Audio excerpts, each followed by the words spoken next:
suasana itu mestilah ada adjektif, kan? Contoh ayat ni, walaupun ada perkataan melayan, tetapi mesti ada perkataan yang menunjukkan tentang suasana. Sekiranya tidak ada suasana, mungkin tahun ni masih diterima, tahun lepas lah masih diterima, sebab mungkin ada perbalahan, kan? Sebab tidak diberi penegasan, kan? Oh, ini dia untuk penanda baru. Okey, jadi apabila tidak diberi penegasan pada tahun ini, kita minta cikgu memberi penegasan. Tidak mulakan dengan perkataan suasana tu. Jadi perkataan adjektif atau sifat ni adalah diberi penegasan kepada anak-anak muda kita, supaya nanti bila keluar dalam peperiksaan, LPM kata tidak boleh buat aktiviti. Bila tak boleh buat aktiviti, maka tak ada markah lah. Senang, kan? Senang ni tak ada markah.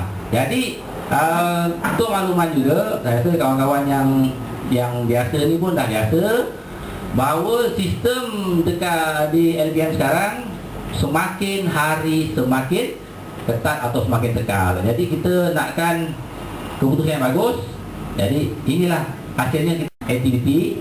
Jadi bila tidak ada perkataan baik dan mesra, ayat ini mungkin mengelirukan penanda ataupun murid-murid calon, dan akhirnya ayat itu mungkin tak diterima ataupun sebagainya. Jadi kalau boleh, sekarang ni kita lebih menjurus kepada macam mana, apa kehendak soalan. Tugasan dia bagi apa, kita kena buat itu. Contohlah, cikgu video. Jadi dia tentang situasi pun sama. Situasi dia macam mana, kan? Cermat, berhati-hati, senyap, banyak, sabar dan sebagainya lah. Jadi okey, ini pun dah biasa, ya, letak nombor. Saya rasa kalau cikgu pun perkara ni dah diterangkan banyak. Saya tak ingat, atau 10 ke 11 kan? 2005 ke? 2 gambar, berapa ataupun nisbah ataupun berat. Cikgu boleh fikir. Ini senang-senang je, kan?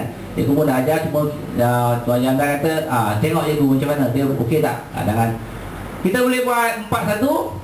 Tak boleh. Mesti buat 2-3 ataupun 3-2. Nanti kat dalam, nanti lepas ni kita kena buat lah satu contoh ayat, supaya kawan-kawan lain boleh nilai.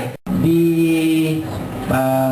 main lapis ke semalam, itu kita yang pertama tu kita buat secara keseluruhan, kan? Cikgu, gambar menunjukkan cara-cara melintas jalan raya dengan selamat. Boleh, cikgu?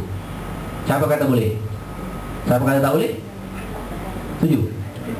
Gambar menunjukkan cara-cara melintas jalan dengan selamat. Boleh tak? Boleh tak? Boleh. Boleh. Boleh. Yakin boleh. Tapi sebenarnya bila dibincangkan betul-betul tak boleh. Sebenarnya, kan? Sebenarnya tak berapa sesuai. Boleh tapi tak sesuai.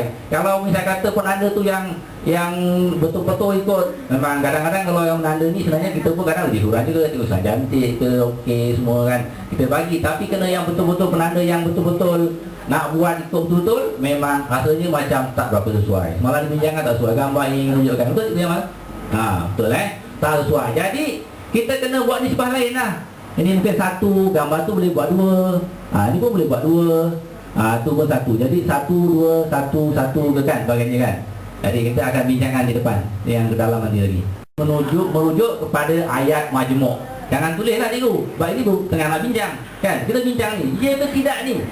Sebab dekat tempat lain kata ya atau tidak. Okey, cikgu setuju ke tidak ayat gramatis merujuk kepada ayat majmuk? Setuju ke tidak? Setuju.